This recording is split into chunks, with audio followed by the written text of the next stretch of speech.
everybody, it's James here with the Sawyer Family Reviews channel. Today is Wednesday, October 31st, 2018. Happy Halloween, kids. And this is your weekly comic book pickups video. Every week, I pick up my boys at least one comic each. And my daughter Gracie a book as well, even though she can't read yet.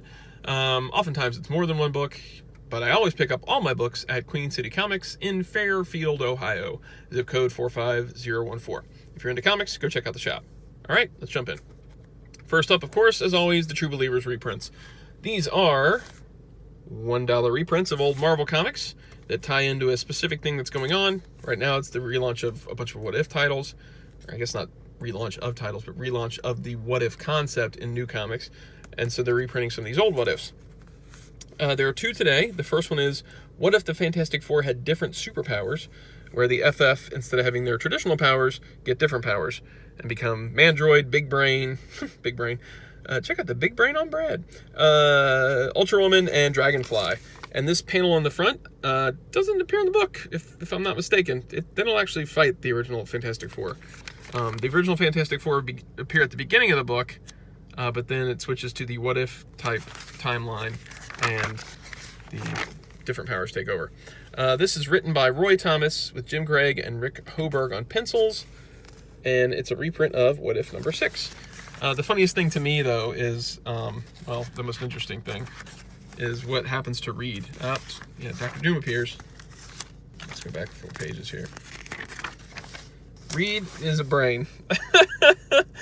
He's just a giant brain now. Well, not even a giant brain, he's like a regular brain. Everybody else gets cool powers. He gets to be a brain.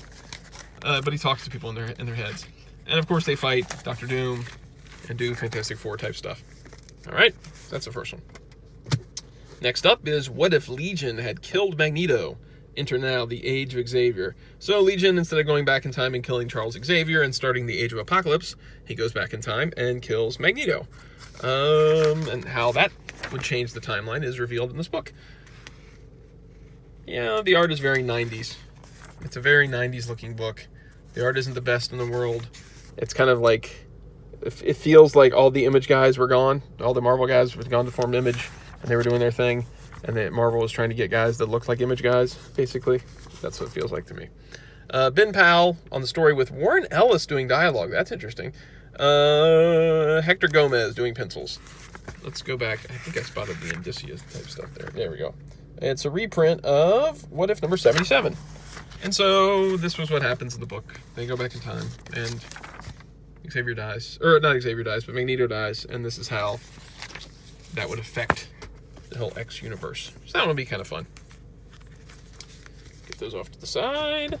Next up is Gracie's book, Disney Tangled the Series number 2. There were no Duck books today, like DuckTales or Donald Duck or anything like that.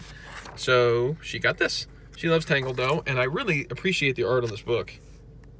I really like it. I mean, Tangled is sort of a different looking Disney film than a lot of the other ones, it feels like to me.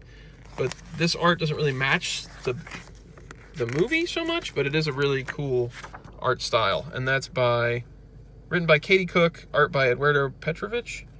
And the other one is, so there's 2 stories and there's 2 different artists. So let's check this out. So that's the first artist, I think.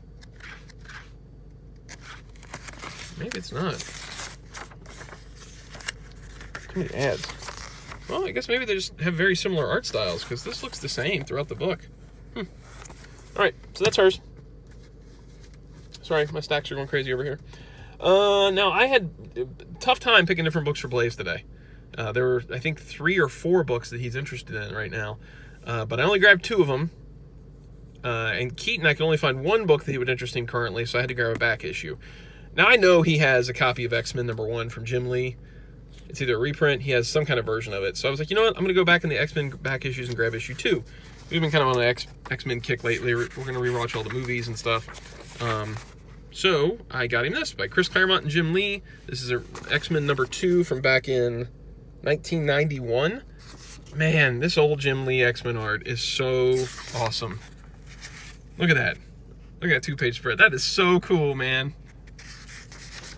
This was quite a time to be a fan of comics and be an X-Men fan. This was good times. So in this issue, the X-Men are going to fight Magneto and the Acolytes, basically. I'm not going to go all the way through it, but fun old Jim Lee X-Men comics. All right, so that's one of his books. It's an old book. Now we're going to get into more current stuff again. This is one of the books I picked up for Blaze. I know he's way into the Stranger Things comic with the Stranger Things show, so there's no way I could have skipped this. He likes the photo covers. So here we have Joyce, I think that's her, Joyce Byers? Yeah. With her lights. And this story is written by Jody Hauser with pencils by Stefano Martino, and it tells the story of Will Byers in the Upside Down from the first season, like what happened to him in the Upside Down when the whole season 1 was going on, and kind of how the things that are happening in the real world are affecting him over in the Upside Down. Cool art, cool concept, neat connecting back covers. That's fun. Okay, next up is a book for Keaton. Spider-Geddon, Vault of Spiders, #1. He's been really into the Spider-Geddon stuff. He really likes all the different Spider-Mans from the different universes.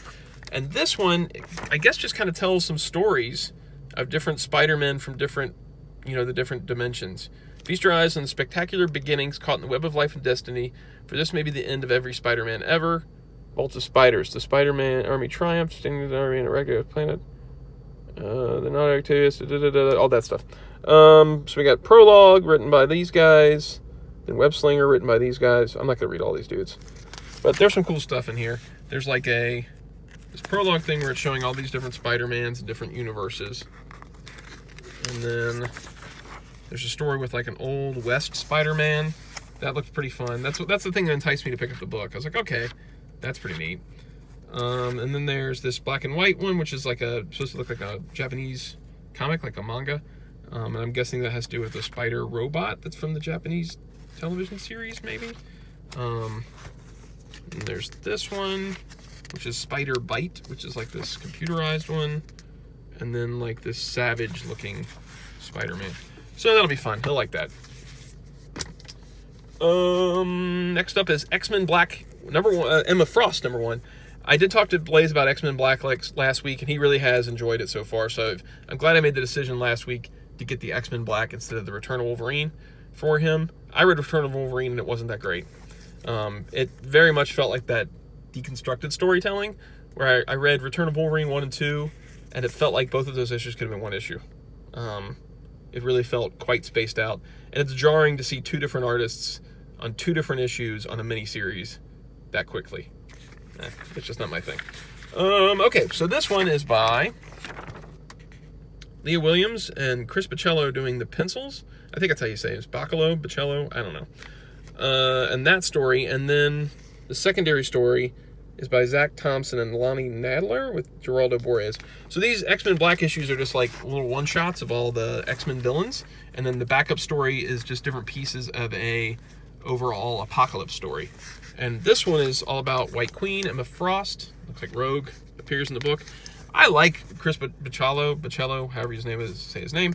I really like his art. It reminds me of the days when I was collecting Generation X. It's maybe not for everybody, but I think it's a cool art style.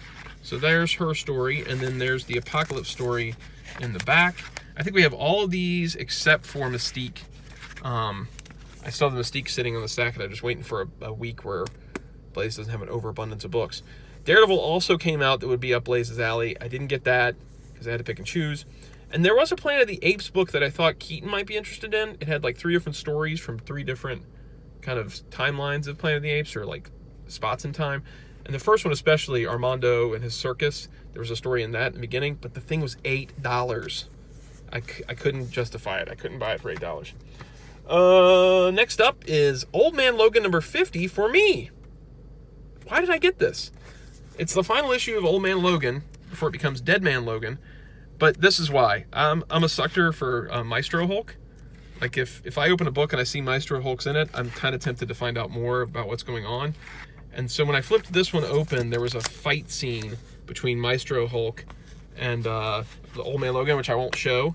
And I was like, you know what? I'm going to buy that, because on Friday this is going to be all sold out, and I'm going to go, why didn't I get that? So I got that. And last thing is, since, like I said, we're kind of on an X-Men kick right now, I bought this this X-Men Epic Collection trade paperback off the shelf, Lonely Are the Hunted. And this is a reprint. This is the second of the Epic Collections, reprinting all the different important X-Men stories over the years. It's got X-Men issues 24 through 45, Avengers 53, and Not Brand Ek 4 and 8. Yeah, why did I get this? Well, because the Epic collections are cool. I used to really love the Marvel's Essentials. I had like all the Essentials, and then the paper quality was really bad, and they started to kind of deteriorate and yellow over time, and I got kind of bummed about that. So this Epic collection that Marvel does, they're more expensive, but they're in color, and they're on much nicer quality paper with much nicer binding. They are $40 a piece, which is like twice the cost of an old Essential, but you're getting twice the quality. So I grabbed that one. I think there's been like 5 or 6 X-Men so far. I have a couple of them. This is like my 3rd or 4th one. And I just was like, you know what? I don't have that one yet. It's on the shelf, so I'm grabbing it. And that is it. That is all the books this week. Kind of a mixed bag of stuff. A lot of X-Men, Spider-Man. Got a Dark Horse in there. Got a IDW in there with the Gracie's book. So, a nice mix. I was slightly tempted by some of the DC Hanna-Barbera crossover stuff. I was hoping that maybe there'd be something as good as Batman Elmer Fudd, but I flipped through them and I was like, you know what? None of these really appeal to me very much, so I didn't pick those up. Wow, this is an extra long video. As always, if you have anything that you'd like to recommend for us to read, leave a comment in the little comment section below. If you like the videos, click like, click subscribe, click notify, and you'll keep up to date. All right, see you guys next week.